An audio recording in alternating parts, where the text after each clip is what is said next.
Bonjour à tous, alors aujourd'hui on va s'intéresser à un cépage blanc de légende qu'on appelle le Riesling. Comme d'habitude, on va voir ensemble son profil, les régions à connaître et les styles de vin qu'on va avoir avec ce cépage. Avec un petit bonus quand même, un détour par les Riesling les plus prestigieux et les plus chers du monde. Et je te rappelle que si tu veux t'entraîner au QCM du Wine Set 2, tu peux cliquer dans la description pour accéder à l'application Vino Wine Set 2. Allez, c'est parti. En termes de profil vis-à-vis du Wine Set 2, à quoi s'attendre quand on voit un Riesling? Le Riesling va donner des vins très aromatiques qui vont aller de sec à doux, à l'acidité élevée et un corps léger à puissant. Donc des variations qui sont vraiment énormes et en tout cas beaucoup de variétés pour le vinificateur. Les arômes typiques qu'on va avoir, ça va être, si les raisins sont cueillis à maturité, notamment des fruits verts comme la pomme, la poire ou les agrumes, citron vert. Dès que les raisins vont surmûrir un petit peu, on va avoir des arômes de fruits à noyaux, comme ceux de la pêche ou de l'abricot, des fruits exotiques comme mangue, ananas, voire des fruits séchés et par exemple de l'abricot sec. Et avec l'âge, et c'est la grosse spécificité du Riesling, c'est qu'on va pouvoir avoir des notes, ce qu'on appelle d'hydrocarbures, donc pétrole ou d'essence tout simplement, qui vont donner cette caractéristique spécifique au vin. On peut aussi avoir en vieillissant du miel ou carrément des arômes toastés. Où est-ce qu'on va le retrouver? Globalement, on va le retrouver dans les climats frais à tempérés où il va pouvoir conserver son acidité. Il y a 3 pays à retenir pour le Wine Set 2. Le premier, c'est l'Allemagne, qui a un climat plutôt frais, et il y a 3 régions à retenir en Allemagne.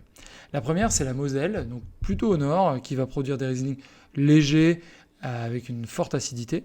En fait, il faut vraiment imaginer qu'il y a des coteaux abrupts orientés sud tout le long de la Moselle, donc c'est vraiment comme ça, sur laquelle le soleil se réverbère et favorise la maturation des raisins. Par ailleurs, c'est une région qui est magnifique, que je vous invite vraiment à aller visiter. C'est super beau, petite croisière le long de la Moselle, vraiment à ne pas louper. La deuxième région allemande, c'est le Rheingau, sur les rives du Rhin, où là, on va avoir des Riesling un peu plus secs et avec un peu plus de corps qu'en Moselle.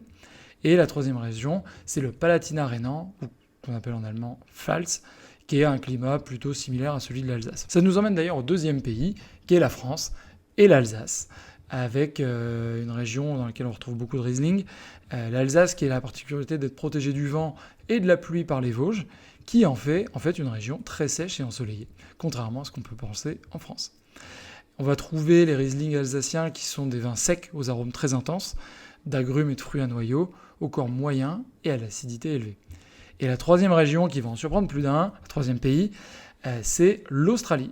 Parce que oui, il y a des climats tempérés en Australie, et vous allez avoir 2 régions clés, l'Eden Valley et la Clare Valley, qui sont en altitude, qui ont donc de la fraîcheur, et qui vont produire des Riesling secs aux arômes de citron vert et d'essence. En termes de style, on va avoir énormément de variétés avec le Riesling.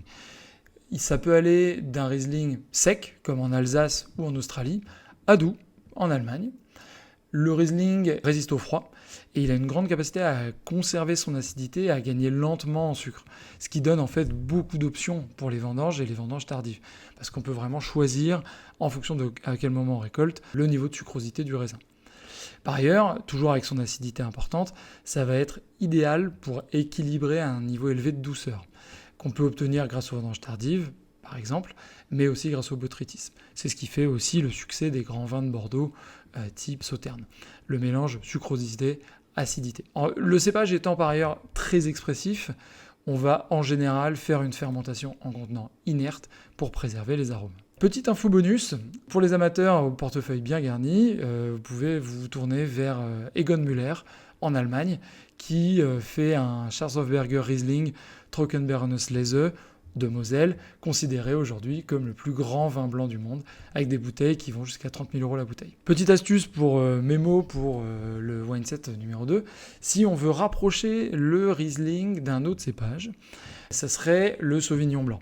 Ils ont en commun d'avoir une acidité élevée, pas de bois, très aromatique, mais en général, on voit quand même que le Riesling va être plus ample et plus varié dans ses styles, parce que ça peut aller du sec au liquoreux, là où le Sauvignon est quand même souvent sec. Donc qu'est-ce qu'on retient du Riesling? C'est un blanc à l'acidité élevée, qui peut aller de sec à doux, les arômes citron, pomme, pétrole, vinification sans bois, et les 3 pays à retenir, c'est l'Allemagne, l'Alsace et l'Australie. Et pour terminer, si tu veux devenir un expert des cépages du ONZ 2, tu peux cliquer dans la description pour accéder à l'application Vino ONZ 2 où tu trouveras plein d'examens blancs et du contenu pour mémoriser tous ces cépages. Allez, bonne journée, à bientôt pour un nouveau cépage. Ciao!